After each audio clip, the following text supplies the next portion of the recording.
পিতামাতাকে অবাধ্য হলে, তাদের কষ্ট দিলে মৃত্যুর সময় সন্তান ঈমান হারা হয়ে মরার সম্ভাবনাও থাকে। একটা প্রসিদ্ধ ঘটনা, হযরত আলকামা রাদিয়াল্লাহু প্রসিদ্ধ সাহাবী ছিলেন। তিনি জিহাদের ময়দানে যাইতেন, যাওয়ার সময় মাকে জানাইতেন না যে মা হয়তো পেরেশানির মধ্যে থাকবে। আসার সময় সর্বপ্রথম মায়ের সাথে দেখা করতেন না। কি কারণে? যে শরীরে রক্তের ছাপ লেগে থাকতো এবং তিনি চাইতেন না যে তার মাতা তাকে রক্তাক্ত অবস্থায় দেখে তিনি কষ্ট পান। চিন্তা করে দেখেন, একদম জলিলুল কদর সাহাবী, কিন্তু তার মা উল্টা বুঝেছেন। তিনি মনে করেছেন তার সন্তান তাকে সেভাবে মহব্বত করে না, যেরকমভাবে তার স্ত্রীকে মহব্বত করে।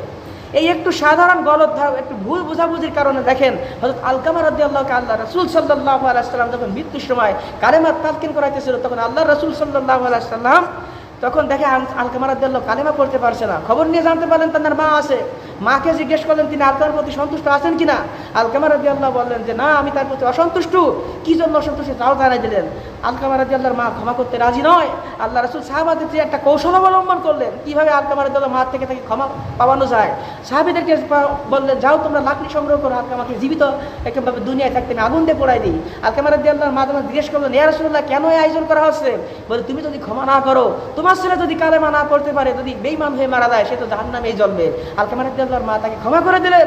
সাথে সাথে আলকামা রাদিয়াল্লাহু কালেমা পড়ে এখানে কালেমার সাথে তার মৃত্যু হয়ে গেল। চিন্তা করে দেখেন, একজন জলিলুল কদর আল্লাহ রাসূলের সাহাবী তার মাকে কিরকম ভক্তি করতো, কিরকম মহাব্বত করতো, কিন্তু মায়ের একটা ভুল ধারণার কারণে যদি সাহাবীর মতো এরকম একজন ব্যক্তিত্বের যদি মুখ দিয়ে কালেমা না আসে, আজকে পিতামাতাকে সন্তানেরা কি পরিমাণ কষ্ট দিতেছে, কিরকম অবাধ্যতা করতেছে, তাহলে এই সন্তানগুলো কিভাবে মৃত্যুর সময় কালেমার সাথে মৃত্যু নসিব হবে।